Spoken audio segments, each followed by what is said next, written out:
What's going on, YouTube? We're back again. So this is the rear swap. Basically, it's just like pulling it out of the other one. Right there's the disc. There's the drum. This car will be getting the skunk 2 coilovers from our donor Integra, which is there and there. Also decided why not, let's put this whole rear sway bar on to it.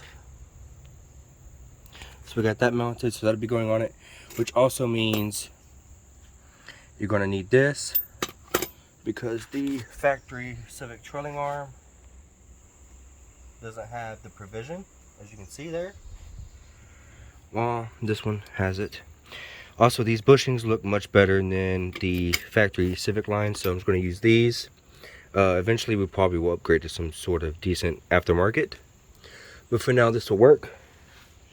And the only thing I will have to do is I do need to go get a brake line because the drums is different, and I had planned to already have new brake lines and I cut those like a dummy because I do plan to do full braided all the way around the car. But I'm gonna see if a parts store has some. If not, we'll just leave the car parked for a couple days and we will go ahead and order some and get some express shipping and go ahead and get all four swapped out, because we still have to go to the front and put on the suspension for that, and possibly even what do I have to do? Oh yeah, it's possibly even the tie rods. So I'm thinking about taking rods from the Civic, or not Civic, from the EG rack or DC rack per se, and putting it on the EG rack. They should be the same. I'm gonna double check some part numbers and see, or trial and error, put it in there. I know one might be a little bit longer or something like that. That's fine, I can adjust it out with the tie rod ends.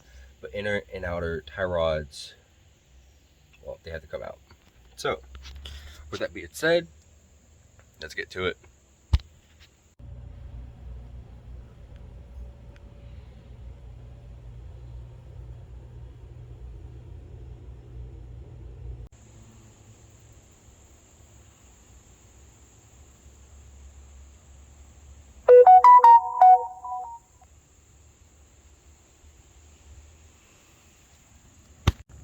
Alright, we're back into the car. So on the driver's side, when you're putting everything together, you can use your D series stock bracket, which will make it a lot easier. You just kind of boom boom. Or you can use the B series, but you have to, I think the bracket number sits like that, so you have to flip the bracket and then bend a little L right in this area, and you can just use your B series bracket. But I have the D series one, so I'm gonna just use it. No biggie. And as you can tell, we'll just set in there just like that, and voila.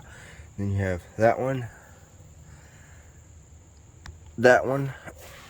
You don't have to pull off this full shield. You can just pull off the 210s in the back, and you can get where you gotta go for the cables.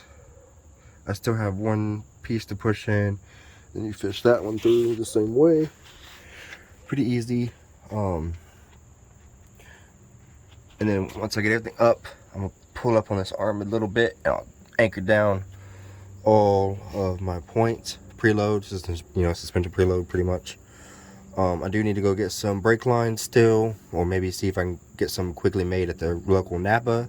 I believe they do stainless as well. So we still have this to put on, or bolt down per se. So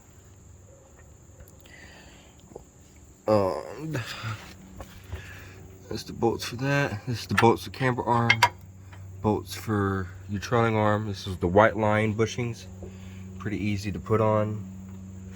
Definitely a press makes a world of difference. Goodbye drums. I pulled off all of the ABS sensor stuff on all arms.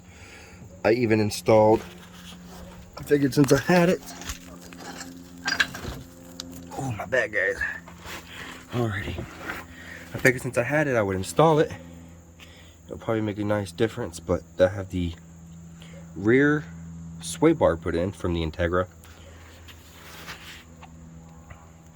So not too bad, pretty easy install. The only thing is it doesn't have the factory nuts welded behind this metal here, so you just have to hold some in there. Obviously the control arm is a lot easier when the control arm's out. I have some 10s in it for now. I do have the factory 12s, but I have to get some of the nuts and some locking washers for it, so I'm just going to run this for now since it's what I have.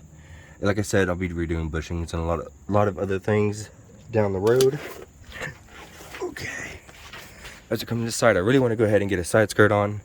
I know I've got one laying around. I can use the Integra one. I think I just have to chop off the back half. No biggie. And I might even I have stock EG ones. I just have to recall where they're at. But I do have the stock EG ones. But we're about to get this camera on, put on. These are springs, so there is no adjustment. And then what we're going to do, we're going to roll the fenders. I already have a little video of that. So we're going to roll these rear fenders. And we have the purple wheels, which you can't see right now, to go on here. And then we're going to tackle the front. Alrighty. Rear is done. Gotta go get some brake lines, but other than that, the rear is done. The front's next. Now I know a lot of people are gonna be like, oh, you can go lower, you can go lower. But I do plan to put some 205s on here. And I think that'd be pretty damn perfect for what I need. I think that one's, one of these is a this one's a 195 45 and the rest are 195 50s.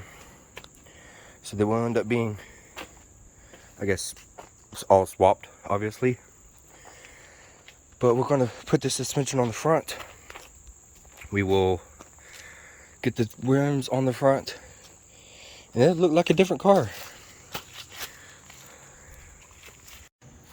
And we're back. So you just pop off the 17s for this and the 12 for the stock strut, and then you get the bottom bolt and you just slide it out, slide it in, and put it back all together.